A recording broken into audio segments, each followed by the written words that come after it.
الحمد لله نحمده ونستعينه ونستغفره ونعوذ بالله من شرور أنفسنا ومن سيئات أعمالنا من يهديه الله فلا مضل له ومن يضلل فلا هادي له وأشهد أن لا إله إلا الله وحده لا شريك له وأشهد أن محمدا عبده ورسوله صلى الله عليه وعلى آله وأصحابه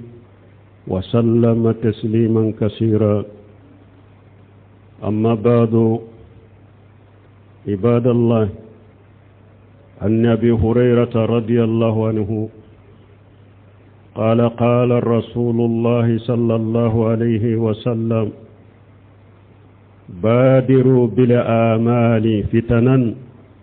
كقطع الليل مجلم يشبه الرجل مؤمنا ويمشي كافرا ويمشي مؤمنا ويشبه كافرا يبيع دينه بأرض من الدنيا رواه مسلم أمبي على التنو أمبي يا فدلي أمبي أنيني على في أكان كيسي كابواني ركون تورو مانان كبارجو نيالي جوم من كندا مغوتي سورو مين بو فيلي نيالي جوم من فنا فيلي مغوتي سورو مين بو كندا ambe sereya bato fensite min ka bato e ciya ni ala kelen pewte ya nyogonte ala la mbe sereya muhammadu ala ka jondo ala ka cidendo kisini nema baka anaka dunkewu anaka shebawu ala ku kisi min ka chakosobe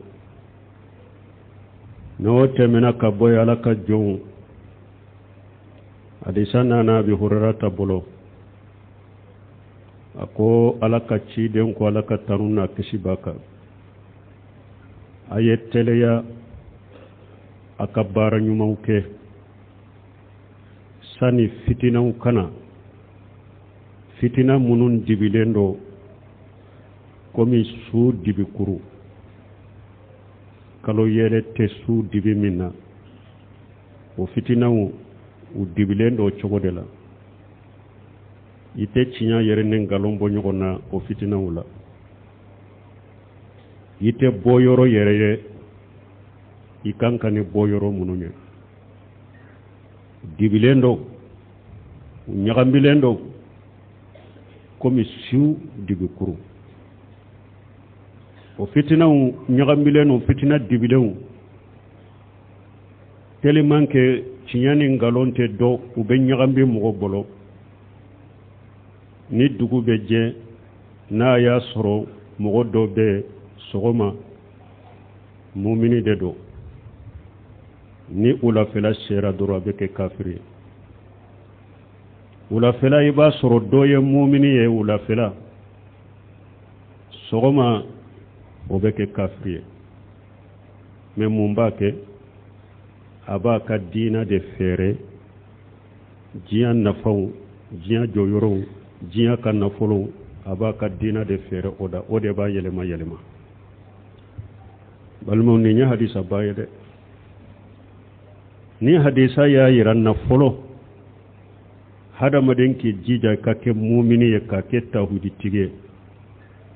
ka ke bara nyuma kelay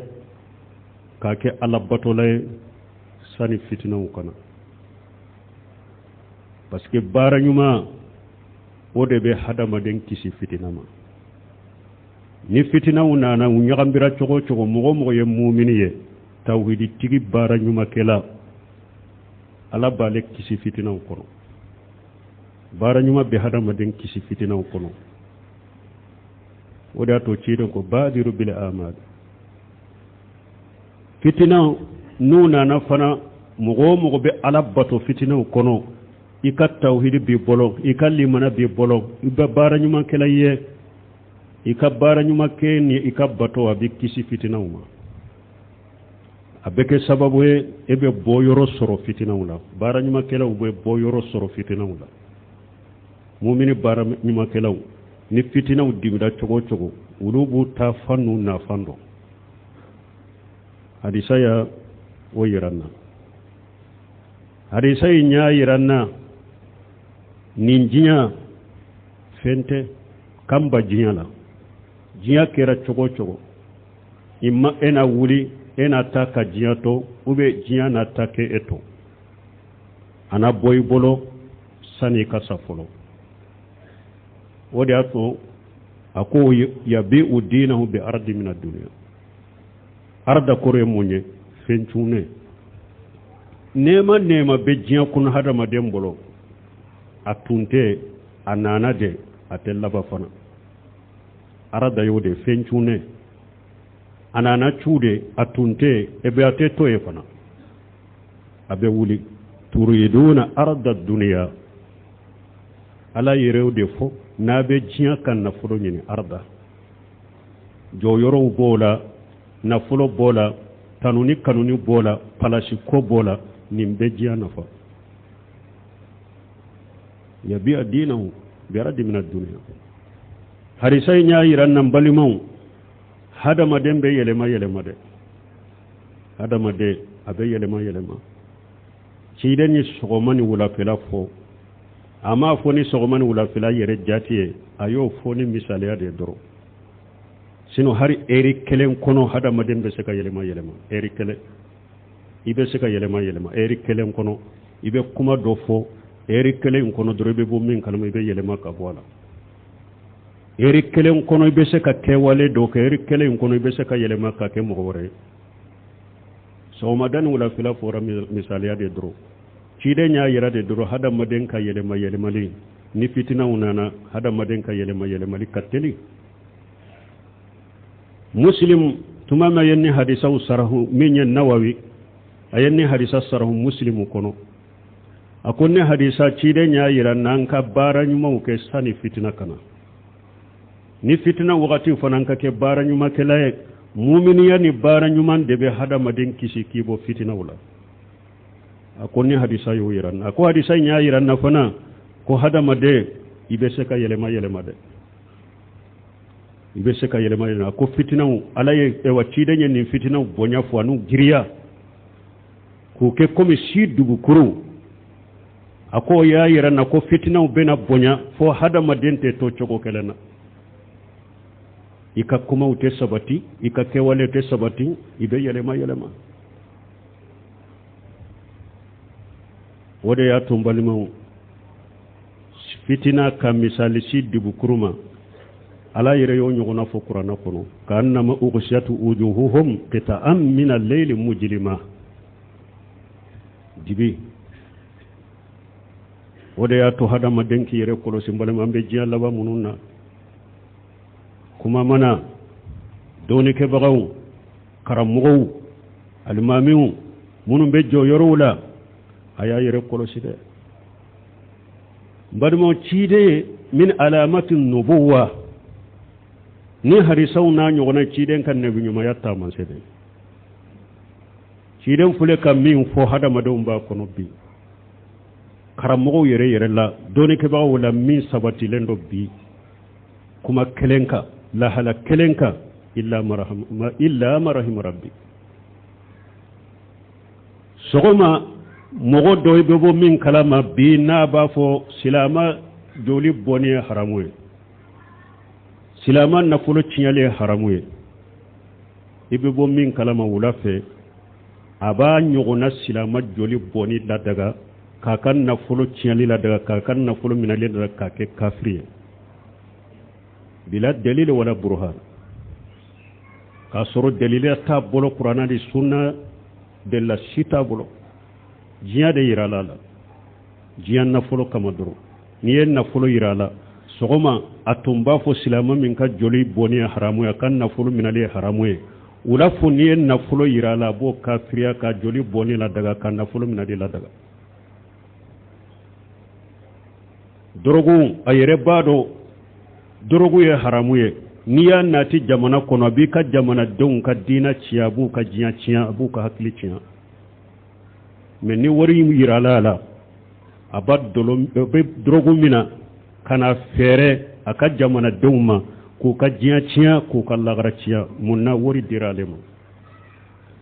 alaya ka wari soro kaba dolo bo chogola silama bado dolo haramu yalendo abe hadamaden ka hakili ciya ka hadamaden ya ciya ka jiya ciya ka dina ciya ka lagara ciya na abe wori mi soro dolo la abe dolo ta kanyu kana ta ka jamana kono ka fere silama ma ka fere jamana doma ku ka hadamaden ya ciya ku ka hakili ciya ku ka dina ciya munya bilala na folo ya bi udinahu bi ardi min ad-dunya rejo soso fule mogo besigi rejo soso wula deresu wula ka salafiya nani ka salafu tabulo nani mogo nyuman temene ku nani hari doni ke ba munun sara ku su nani ku lagosi kuma mana doni ke ba nyuma munun be balola ku lagosi sunna haqiqa be munun bolo ku lagosi tawhidi haqiqa be munun bolo ku lagosi munyake ya bi udinahu bi ardi min ad-dunya foyi ma bilala jiya joyoro nyini jiya togo nyini jiya nafulo nyini jiya palasi nyini o doronde bu bilala kutubawula erejo sosowula deresowula ka dina ciya ka ala yere lagosi ka ala yere nani ka malikawu nani ka nabunimu nani ka sebawu nani mogo nyuma temene ku nani hari doni ke ba munu be jiya kono siro be nyanama yala ka mogo nyuma temene usira mina bebe nani jamana en kari jo soso la wajulu la munyake abe ki ka dina fere jiyama ya bi dinahu bi ardi min ad-dunya wadi qala ta'ala wa min an-nas man ya'budu Allah la haras fa in asabahu khairu itma'anna bihi wa in asabatu fitnatun inqalaba ala wajhihi qasira ad-dunya wal akhirah jalika huwa al-khusran al-mubin ala yere ko qur'ana kono ako hada madun do be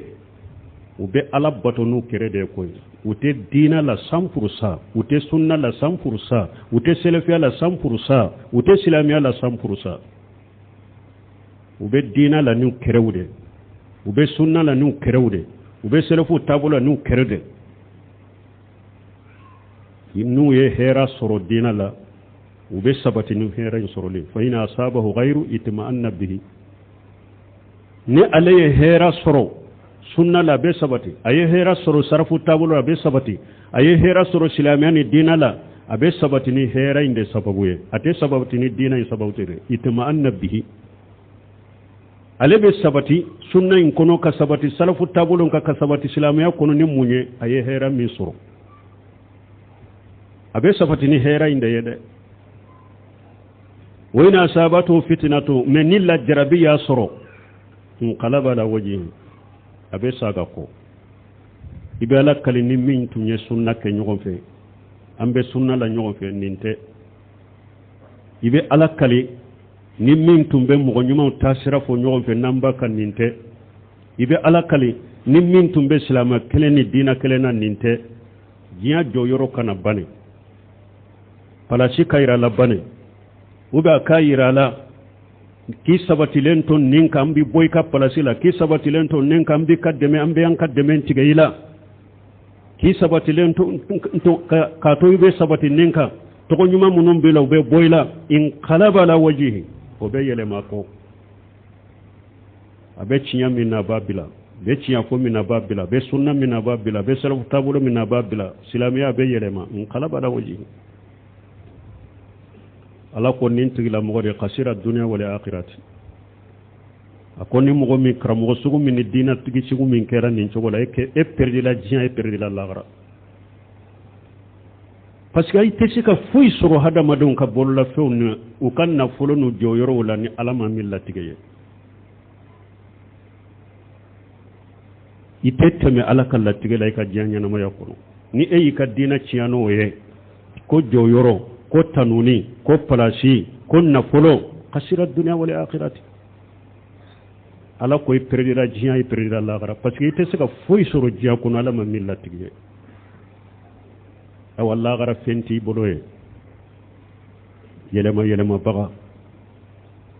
karamogo min sabatilen be kuma kelen ka bi ko aka kunun ka kumaw aka gale ka kumaw anya bi ka kuma be kelenye aka gale ka kecogo ana bi kecogo be kelenye karamogo la jiyan la be illa marahima rabbi o ka dogo de palasi tarani dowye tanuni nyinini tarani dowye mbinka deme tige o sirani tarani dowye nafulo nyini tarani dowye ci dañe nunu fo de akwanka bara nyuma ke sani fitino kana ube komi su dugu de ni dugu be jeye mumine ibe bo min kalama ula fe be ke kafiriye min be jamana kono bi na be silama ngona silama ka joli boni la daga ka kafiriya ka labo dina yere kono nunu yere tala sa nunu yere kanka fagade nunu yere kanka boyede ka ke kafiriye ka kan nafuluna ka joli boni la daga kunci tawba jamana in kono bi awa kacca karmogo yere fana la de awa be togo nyini abe din ewa palasi nyini abe nafulo nyini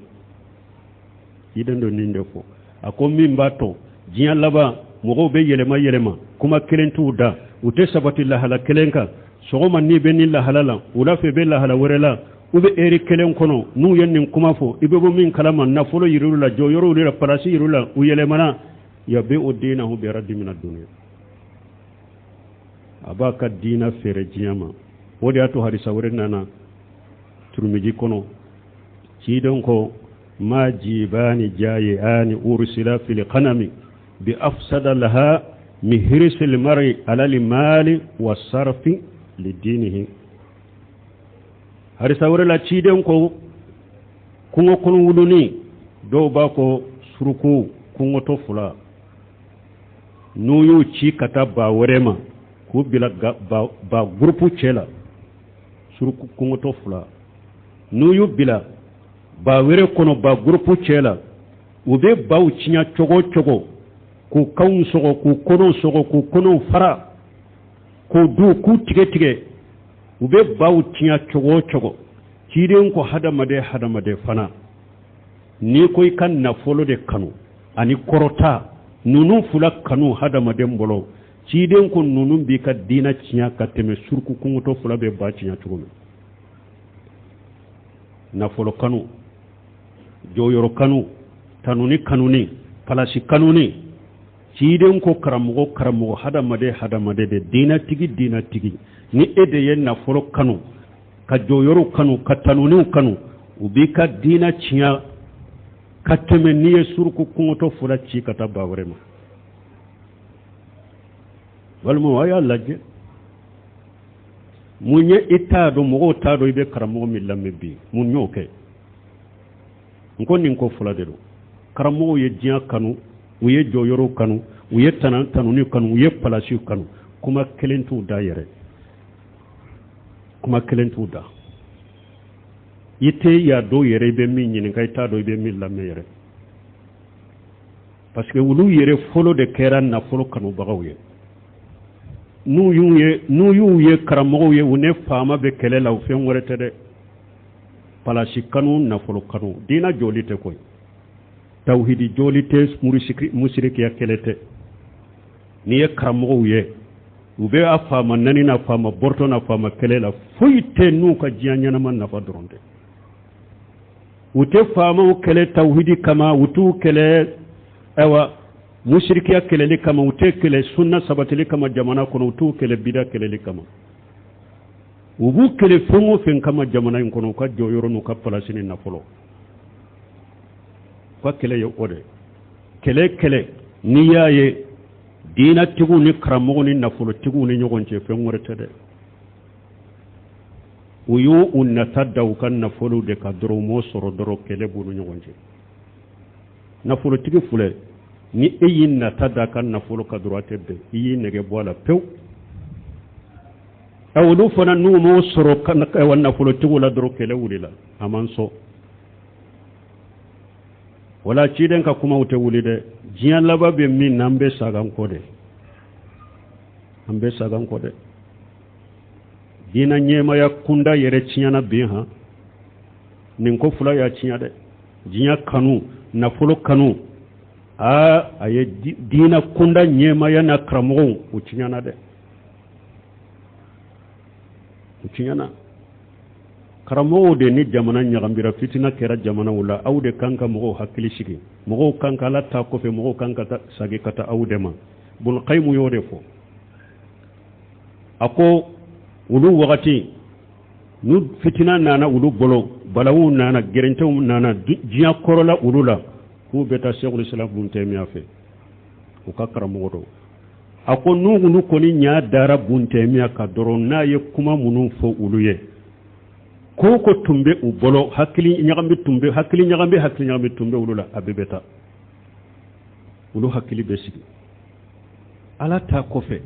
ciden ta kofe fitina wula balawula deguna mugo kanka sagi kata karamogo de ka karamogo hakili sigi me bi karamogo yere de be jamana ton noni ka hada madun hakili nyagambi ka hada madun be laso ka bila fitina la u ka parasunu ka joyoro kamani nafulo mbe ala de dele ala kan tanga ala kan kisi ala kan saganko barakallahu li wa lakum fil qur'anil hakim wa nafani wa iyyakum bima fi min al-dhikril hakim aqulu qawli hadha واستغفر الله لي ولكم ولسائر المسلمين من كل جنب واستغفروه إنه هو الغفور الرحيم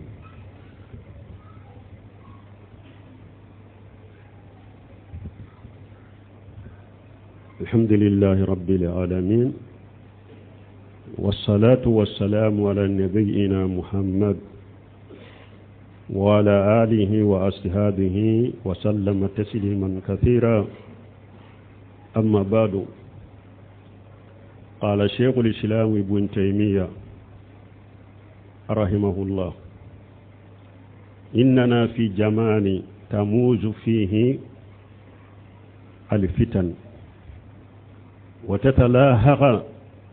فيه النواجر والمحن فأمة الفتنة سببها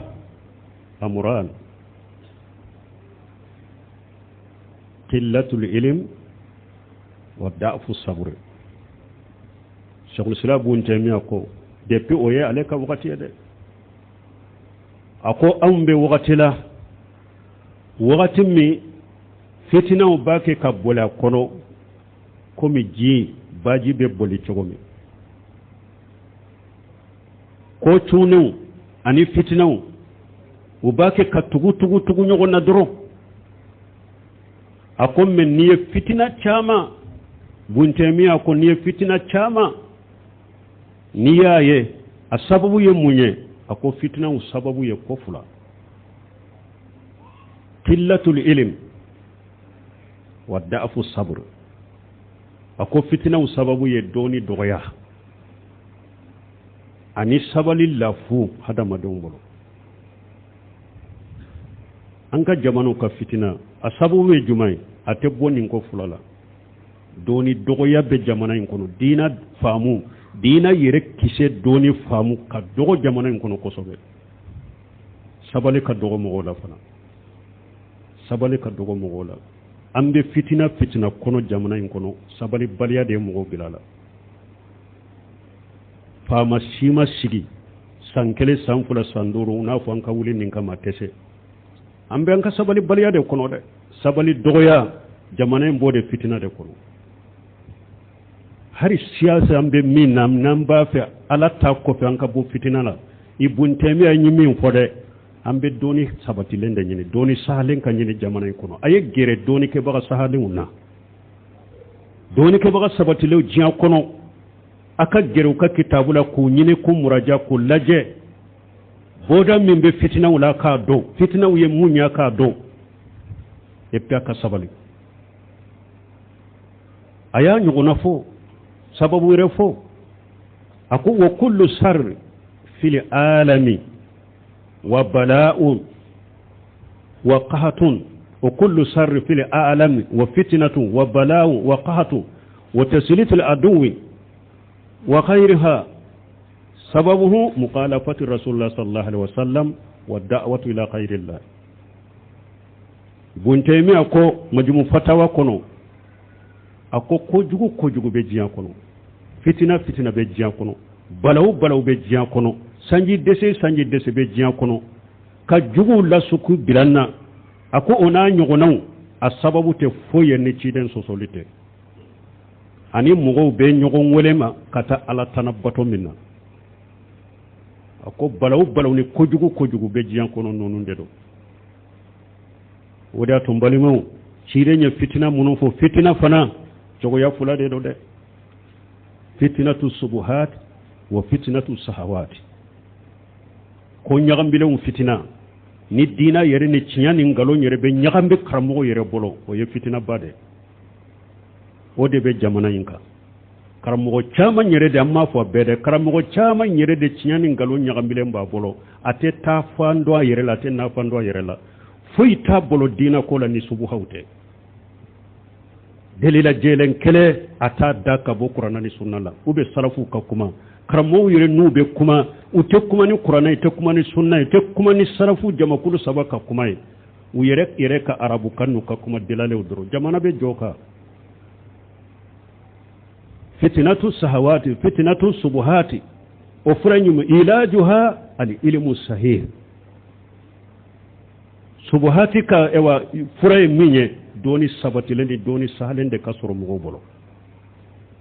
fitinati subuhati subuhaw ka fitina o bawda ni o fura ye min ye dɔɔni sahale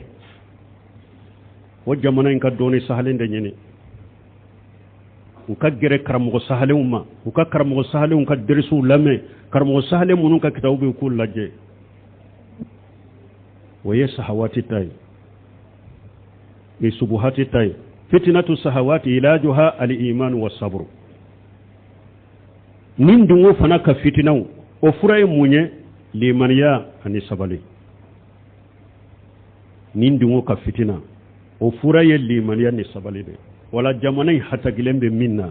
an ka limaniya an ka tawhid an ka sagi ka taa ala ma har bi an bɛ balaw min kɔnɔ an ka sabali dɛ parce que hari sisa dɔw tɛ foyi la réseaux sociaux la ka hadamadenw funteni ku dusukun ewa ŋuli hari bi faamaw kama an bɛ gɛrɛya ni degun minnu da toujours olu ye bɔda a bɛ bɔda kɛ faama kelen de a bɔda tɛ o ye o fo a ka dɔɔni sabatilen de dɔɔni sahalen de ɲini a ka sabali de fitina fitini balaw bɛ diɲɛ kɔnɔ a bɛ sababu ye dɛ dɔɔni dɔgɔya sabalili lafuli an b'o de fitinaw kɔnɔ hari jamana in b'o de fitina kɔnɔ jamana tɛ foyi fitina kɔnɔ ni dɔɔni dɔgɔya fitina tɛ ani sabali baliya fitina an b'o de kɔnɔ hari bi an bɛ ala deli ala kan kisi kan tanga jamana bɛ fitina min ala ka ɲuman bɔ a la balaw minnu bɛ jamana kɔnɔ fitina minnu bɛ jamana kɔnɔ ala ka ɲuman bɔ u la ala k'u tɛmɛ ka ni hɛrɛ ye ɲɛmaw ala ka n'u dɛmɛ diina kanu ala ka bila dusukun kɔnɔ limaniya ala ka fili dusukun kɔnɔ tawhid ala ka fili dusukun kɔnɔ ka silamɛya dɛmɛ ka a jɔ a sen kan kuma jugu minnu bɛ fɔ silamɛya ye kuma jugu minnu bɛ fɔ ciden ka sunna ye kuma jugu minnu bɛ fɔ ciden ka sunna ɛwa tugubagaw ye ala ka a dusukun bila an ka faamaw kɔnɔ ka faamu d'u ma n'u bɛ u bɛ interdit k'o bɛ bali nin jamana kɔnɔ nin bɛ tɔɔrɔ bɛ nin jamana kan balimaw jamana si tɛ komi anw ka jamana réseaux sociaux diina nani ala nani malikiya nani sunna nani salafiya nani jamana si t'an ka jamana in bɔ o la jamana tɛ sumo ka dɛ e ka ala bɔrɔtɔ e ka malika bɔrɔtɔ ka ala nani ka ala lagosi ka malikaw lagosi dɔɔni kɛbaga ɲuman minnu tɛmɛna dɔw ewa fatulen san 200 ni kɔ bi hari bi olu b'u ka kaburuw kɔnɔ u ka ko b'u ni ala cɛ e bɛ sigi k'olu nani réseaux sociaux kan jamana tɛ lafiyaw ka dɛ fo hadamadenw maliyɛnw ka saga ko de fo a ka diina kanu de diina tiɲɛ ko de kanu n ye silamɛ tɛ n ye silamɛ tɛ n bɛ seri kuma f'u la fo n bɛ sali tɛ o tɛ o silamɛya sahalen de bɛ yen mɛnɛ silamɛya sahale o de bɛ a b'o de ɲini k'o kɛ silamɛya bɛɛ tɛ silamɛya abudulayi bunu bɛ tun tɛ silamɛya